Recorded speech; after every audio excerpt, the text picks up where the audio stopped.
Love is a funny thing.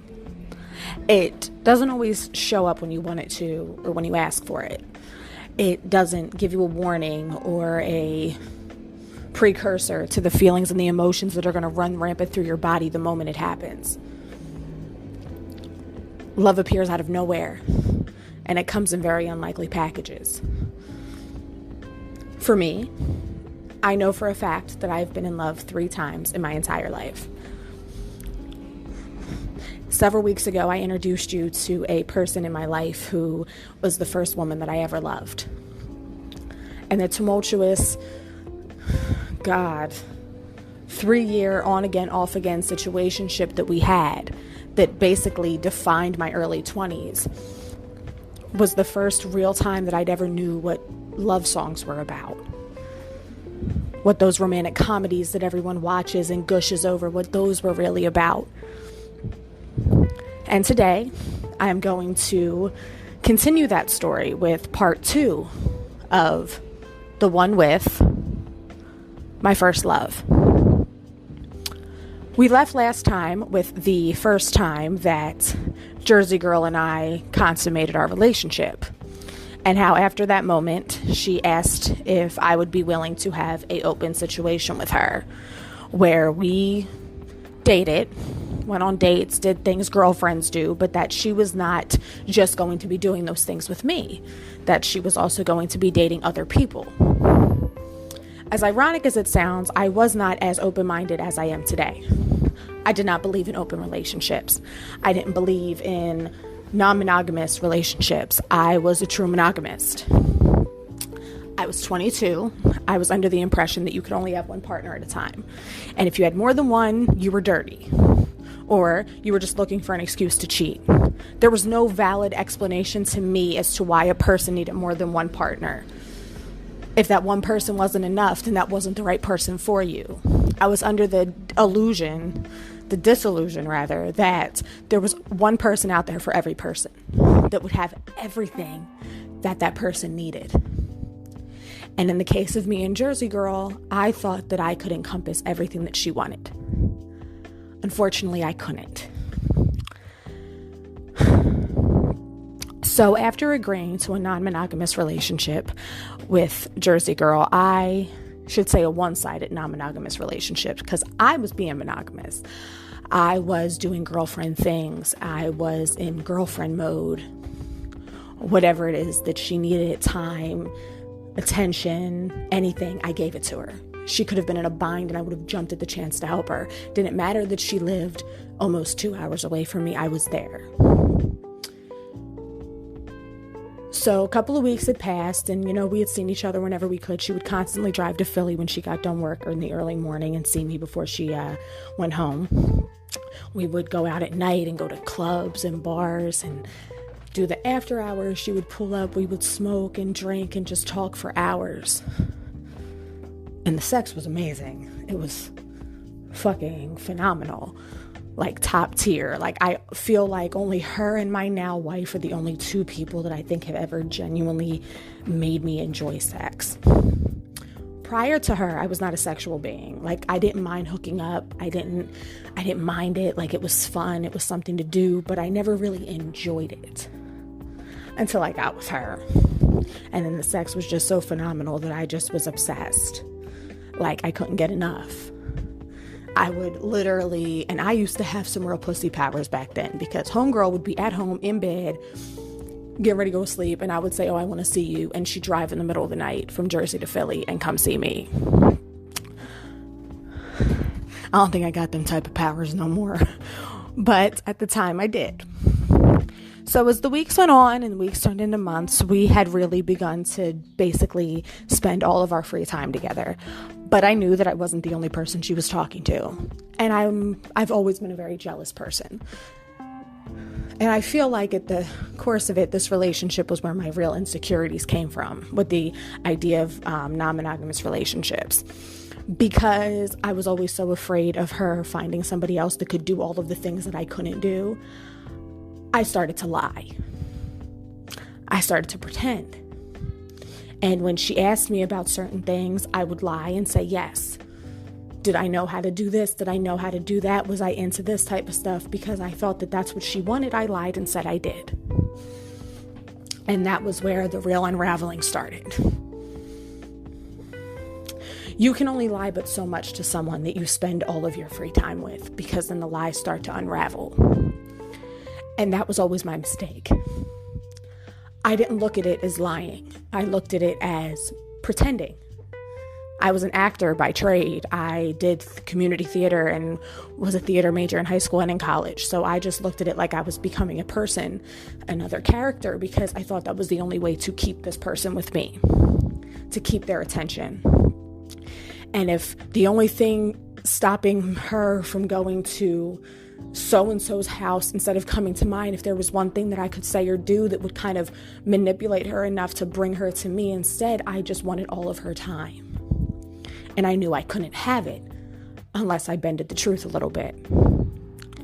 So things got pretty intense. I introduced her to my family. I introduced her to my friends. She met my mom, my sisters, my aunts, my cousins, my friends from work, and everyone thought that we were just great together.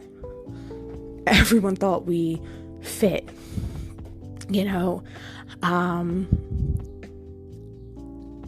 and then I started to unravel.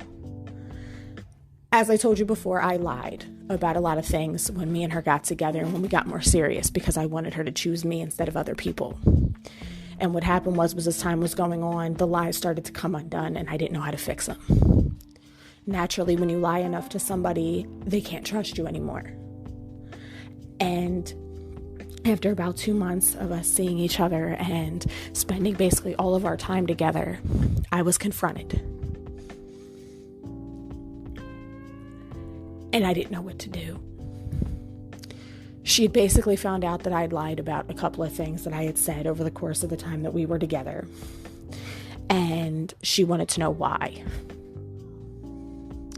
And I broke down.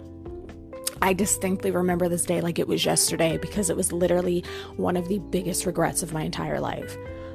I didn't know what to say. I didn't know how to explain that I was doing it because I didn't want to lose her. Instead, the only thing I could say was, I love you. Like, I'm in love with you and I want us to be together. And I knew that if you knew the truth about me, that I wasn't who I presented myself to be, that you wouldn't want to be with me. You'd want to be with all these other people, these other men, these other women that you had basically begging you to spend time with them. And if the choice was between me and another person, you'd always choose the other person. And I'll never forget this day, because she turned to me and she said the one thing that I was hoping she wasn't going to say. She looked at me and she said, Liz, I love you too. And the fucked up part about it is that I loved you despite all of the things that you didn't have. She said, I've known for a while that the things you were saying were lies, but I didn't care because I loved you enough to look past it. She's like, but I've given you enough chances now to tell me the truth and be honest with me, and you haven't done that yet. So she told me that we had to stop seeing each other, that we couldn't keep doing this thing anymore because now both of our feelings were involved, but she couldn't trust me anymore.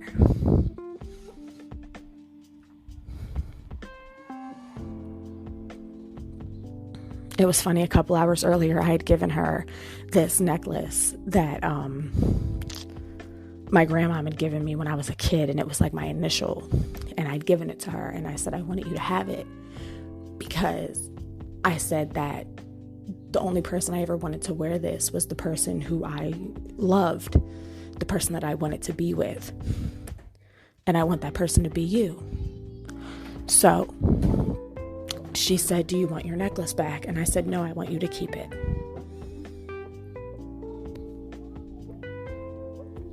And in that moment, she turned around and she said, we can keep in contact, we can text, and I'll always be in your life. But she said, we need to take a break because this is too much for me. So after about 6 months of one of the most insanely amazing relationships of my entire life, I suddenly was alone again. and I didn't know what to do. I was free falling. I was completely shattered and broken because I had destroyed the best thing that had ever happened to me.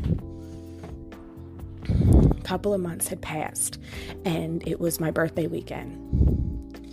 And I had texted her and asked if she'd come out and have a couple of drinks with me and my friends and like my mom and stuff. And she said yes. So I was all excited. I was ready, and she didn't show. She had texted me later on and told me that it would have been too hard for her to be around my mom and my sisters and stuff, knowing that we weren't at that level anymore. And if people had been listening to this podcast from the beginning, in my first season, I introduced you guys to a woman that I started seeing who lived in New York City. And I had mentioned that a person who I had been seeing had broken up with me on my birthday, quote unquote, broken up with me on my birthday. That was her. So Jersey Girl and I had completely cut all ties the night of my 23rd birthday. And that same night, I had messaged the New York girl on Facebook and immediately jumped into another situation. I didn't give our relationship time to grieve or mourn. I didn't give it time to sit and suppress. I didn't want to be alone. That same night, I'd hooked up with some girl in the bar bathroom. I'd gotten completely trashed because I was so mad at myself for destroying this thing that had given me so much happiness and so much love and affection. But although that night I said I was never going to speak to her again and I'd lost her forever, little did I know that about a year down the line, she would show up for me again at my lowest and save me from myself.